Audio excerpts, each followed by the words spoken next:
Look at your hand. Really look at it. It feels solid. Final. The smallest thing you have to think about. It is not.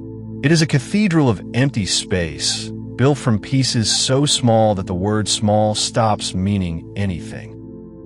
We are going to fall from you, right now, down through your own skin, into a single cell, into a strand of your DNA, into one atom, and past it, all the way to the smallest length the universe allows. 10 times smaller, then 10 times smaller than that. Again and again and again. And at every step, we'll measure it against you. Because the strangest thing about the world beneath your skin is that it is your world. This is atomic scale.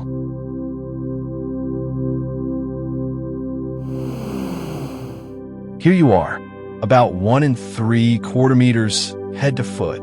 This is the scale you live at, the scale of hands and faces and the reach of your own arms. Your hand is about 10 centimeters across, 1/10 of a meter. Our first step down. It doesn't sound like much, 1/10, but we're going to take that step 35 times. And 10 steps from now, you won't be able to see where we've arrived at all. 1 centimeter, the width of your fingernail. 1 millimeter, its thickness, and about the smallest thing your eye can comfortably resolve. A grain of salt, the dot on this letter I. Here's something to hold on to as we fall. Your fingernails grow at about 1 nanometer every second. That's 1,000,000 times smaller than a millimeter, a distance we won't even reach for another 6 steps down. Your body is already working quietly at scales you'll meet much later in this journey. Now we pass the limit of your eyes and keep going. A human hair is about 70 micrometers wide, and to us now, it's a fallen redwood lying across the world. Down here live your cells, a skin cell, and this, the disc, dimpled on both sides, is a red blood cell about 7 millionths of a meter across. You have around 30 trillion cells, and right now, more red blood cells than there are stars in the Milky Way, each one falling through you as you breathe. Line them up across your fingernail, edge to edge, more than 1,000 of them in that 1 centimeter. An entire crowd on the tip of your finger. Smaller than your cells are the things that live on and inside them. A bacterium, 1 or 2 micrometers, a whole independent life, 10 times smaller than the cell it might infect. And here we cross a strange border. This rippling wave is a wavelength of visible light, about 500 nanometers. Below this line, objects are smaller than the light we see with.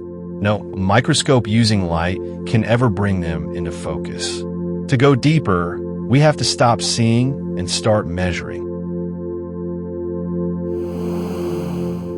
A virus, around 100 nanometers. Not quite alive, not quite not. A shell of geometry carrying instructions, small enough to slip inside your cells and use them. At 10 nanometers, we reach the machinery of life itself. The membrane wrapping every one of your cells, just a few nanometers thick. Proteins folding. Antibodies, shaped like the letter Y. Hunting. This is the workshop floor of your body, and it never, ever stops. And then, at about 2 nanometers wide, we arrive at the most important object in your body, DNA. The instruction manual, written in a 4-letter alphabet, coiled into every single cell. 2 nanometers across, but 2 full meters long, wound up inside a cell you couldn't see. Add up the DNA in all your cells, unwind it, and the thread would reach from here to the sun and back, dozens of times over. All of it folded into you.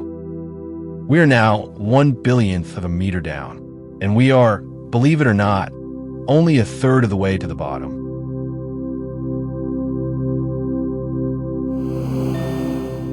This is it, the atom, about 1/10 billionth of a meter, 1 angstrom. Every letter on this screen is millions of atoms tall. Everything you have ever touched, this is what your fingers were really meeting.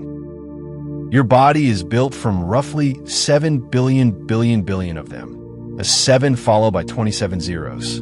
Every breath, every thought, every version of you that has ever existed, arrangements of these. And here the ground drops out from under the whole story, because the atom, the thing we call solid matter, is almost entirely empty.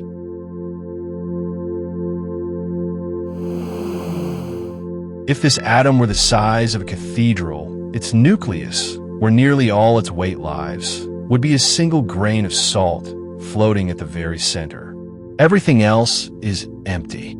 The electrons aren't tiny planets orbiting. They're a haze of pure possibility, smeared through all that emptiness. Which means your hand, the solid, final thing you started with, is more than 99.999% nothing at all. You have never actually touched anything in your life. What you feel as solidity is force, not substance, fields pushing back. The chair holding you up, the floor under your feet, the screen you're looking at, all of it, almost entirely empty space, held apart by nothing you can see.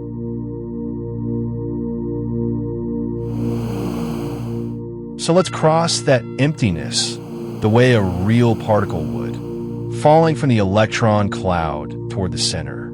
It is a long way down. And then the nucleus, 100,000 times smaller than the atom around it, packed with protons and neutrons at a scale we measure in femtometers, millionths of a nanometer. And inside a single proton, quarks, 3 of them, never alone, bound by a force so strong you can never pull just one out. This is nearly the edge of what we have ever seen. Beyond here, our biggest machines go quiet.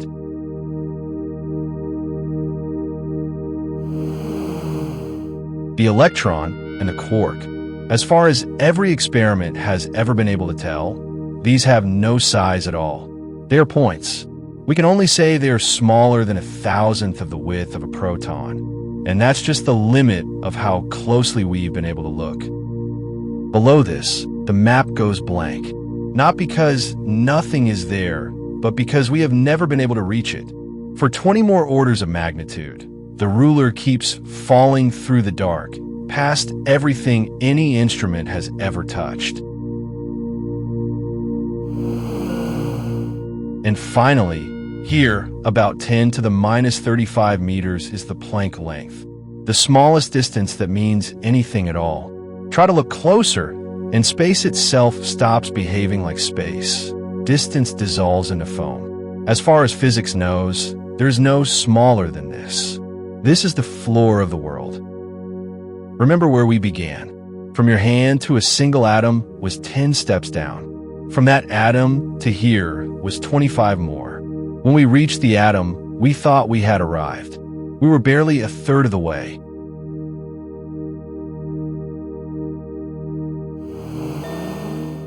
Now come back up, past the quarks, the nucleus, the empty cathedral of the atom, past the DNA, the machinery, the cell, past the hair, back through your own skin, to here, to your hand. It looks exactly the same. But now you know what it's made of.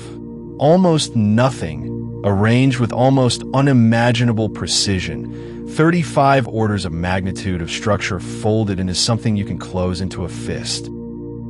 You are the largest thing in this entire journey, and you are built all the way down from the smallest. Look at your hand again. It was never simple, it was never solid, and it was never for 1 second small.